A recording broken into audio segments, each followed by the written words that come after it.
Bonjour à tous. Cette vidéo aujourd'hui fait suite à l'enquête sur l'attention en tant qu'outil de création et donc à protéger. À protéger absolument, parce que si cette enquête et cette vidéo aujourd'hui n'avaient qu'un but, ce serait de contribuer à faire prendre conscience de la quantité d'énergie que nous perdons à chaque fois que nous accordons notre attention à quelque chose qui n'en vaut pas la peine. Et en fait, quand je dis accorder, c'est pas vraiment le mot qui convient parce que quand on dit accorder, c'est quand même quelque chose que l'on fait en conscience. Donc, je fais le choix d'accorder mon attention. Alors que là, c'est plutôt de la négligence et justement par manque d'attention, on se laisse voler notre attention. Et ce n'est pas sans conséquence puisque on dit que où l'attention va, l'énergie va. Alors bien sûr, nous vivons à une époque de distraction constante. On est littéralement bombardé d'informations. Parce que chaque notification sur notre téléphone, chaque commentaire sur un réseau social, chaque information à la télévision ou ailleurs, chaque information en fait nous stimule et elle sera vite oubliée en fait, même si sur le moment elle nous fait réagir, parce qu'elle va vite être remplacée par une autre information qui captera encore plus notre attention. Et tout ceci en fait crée des micro-fuites d'énergie. Et ces microfuites sont constantes. Et donc, une microfuite après l'autre, bah, ça va aboutir à une hémorragie d'énergie. Et on s'en rend pas compte, en fait. Et même si parfois on se sent fatigué, nerveusement, j'entends, pas forcément physiquement, ben, on va pas forcément faire le lien. Alors qu'en fait, il faudrait commencer par s'interroger, mais combien de fois par jour accordons-nous comme ça notre attention sans nous en rendre compte, sans se poser de questions? À combien de choses À combien d'informations, en fait, réagissons-nous émotionnellement? Combien de nos décisions sont prises guidées par des circonstances extérieures que nous ne contrôlons même pas? En fait, il serait grand temps de prendre conscience de tout ça parce que notre inconscience concernant notre attention, cette négligence dans son orientation consciente, nous le payons très cher, en fait.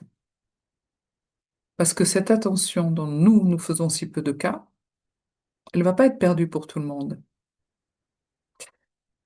Il y a des gens dont la profession, fort bien rémunérée d'ailleurs, consiste justement à capter notre attention.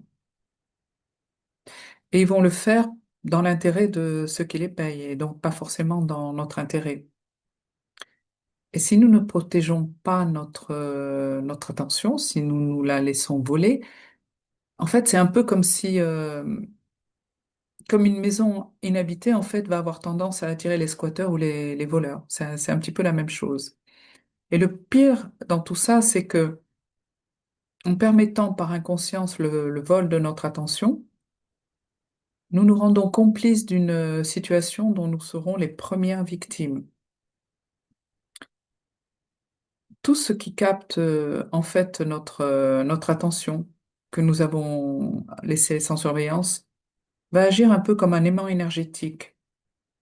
Parce que lorsque nous voyons des images qui suscitent la peur, la haine de l'autre, quel qu'il soit, qui suscitent l'angoisse du lendemain, la polarisation, c'est-à-dire la séparation du monde entre gentils et méchants, prédésignés bien entendu, ben, en fait, on peut se demander quel effet cela a sur nous. Parce que la reconnaissance étant la première étape vers la solution, la question à se poser est comment nous sentons-nous après avoir regardé le JT?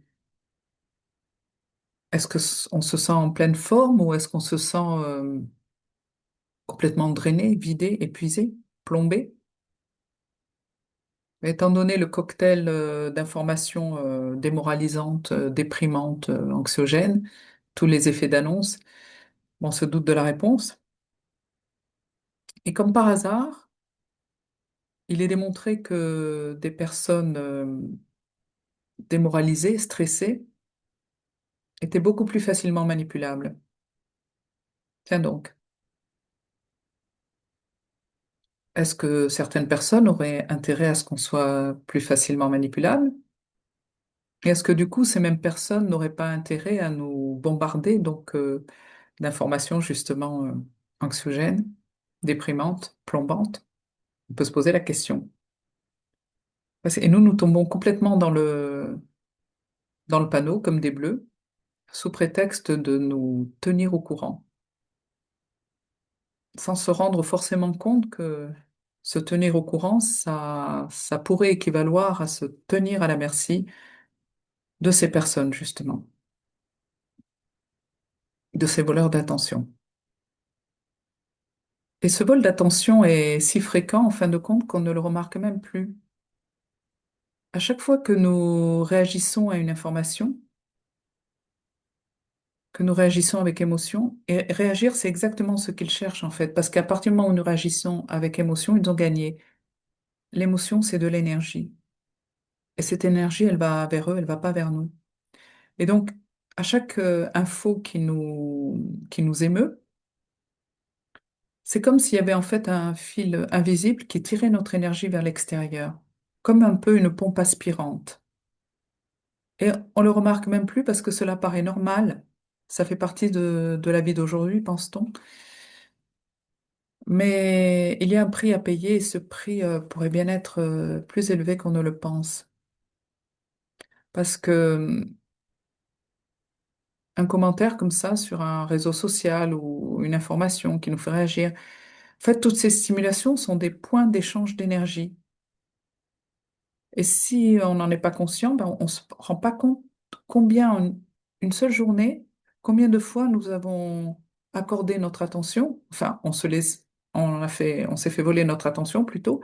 Et donc, à chaque fois, nous avons donné, en fait, nous avons laissé partir notre énergie, nous avons donné des fragments de notre force vitale.